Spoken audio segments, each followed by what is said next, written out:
warahmatullahi wabarakatuh. Perkenalkan, nama saya Yohana Amalia Puspa. Saya dari Prodi PAI 2C. Saya akan menjelaskan tentang tugas-tugas perkembangan pada masa kanak-kanak. Dalam setiap fase-fase perkembangan, terdapat tugas-tugas perkembangan yang harus diselesaikan. Lalu, apa itu tugas perkembangan?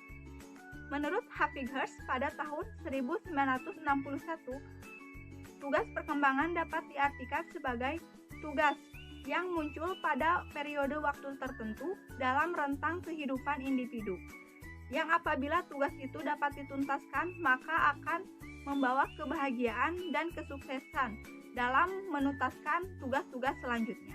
Namun, apabila tugas itu gagal, maka akan membawa rasa kekecewaan terhadap individu tersebut, menimbulkan penolakan dari masyarakat, serta kesulitan dalam menuntaskan tugas-tugas perkembangan selanjutnya. Menurut Harlock pada tahun 1990, usia kanak-kanak dibagi menjadi dua, yaitu usia kanak-kanak awal atau usia prasekolah dan usia kanak-kanak akhir atau usia sekolah. Tugas perkembangan pada masa kanak-kanak awal. Menurut Robert J. Hafighurst pada tahun 1961, tugas-tugas perkembangan pada masa kanak-kanak awal diantaranya yang pertama adalah toilet training. Hakikat tugas yang harus dipelajari adalah bagaimana cara buang air kecil dan buang air besar yang bisa diterima secara sosial. Yang kedua, belajar membedakan jenis kelamin dan serta bekerja sama dengan jenis kelamin lain. Pada usia ini, anak melakukan observasi atau pengamatan dengan cara melihat tingkah laku, bentuk fisik, pakaian yang berbeda antara jenis kelamin yang satu dengan jenis kelamin yang lainnya. Ketiga, belajar mencapai stabilitas fisiologis. Manusia pada waktu lahir sangat labil, berbeda dibandingkan dengan fisik orang dewasa. Anak akan cepat sekali merasakan perubahan dari panas ke dingin. Oleh karena itu, anak harus belajar menjaga keseimbangan terhadap perubahan. Selanjutnya, pembentukan konsep-konsep yang sederhana tentang realitas fisik dan sosial. Pada mulanya, bagi anak-anak, dunia merupakan suatu hal yang kompleks dan membingungkan. Namun, lama-kelamaan, anak akan mengamati benda-benda atau orang-orang yang berada di sekitarnya.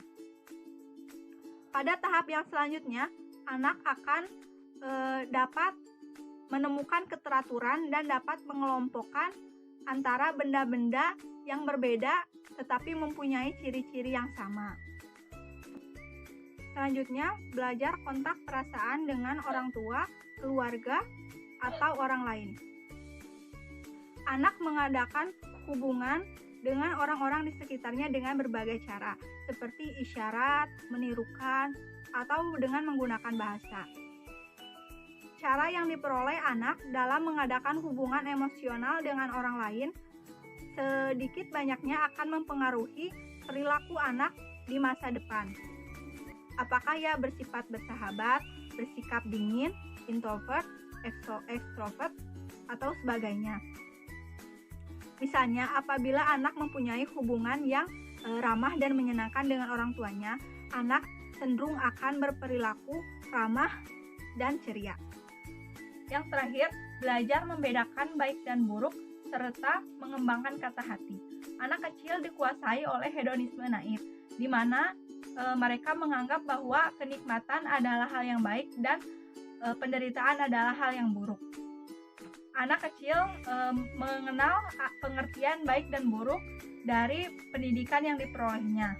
Seperti contohnya, segala hal yang diperbolehkan, maka mereka akan anggap baik, dan segala hal yang dilarang, maka mereka akan anggap tidak baik atau buruk. Sekian pemaparan dari saya, mohon maaf bila masih banyak kekurangan. Wassalamualaikum warahmatullahi wabarakatuh.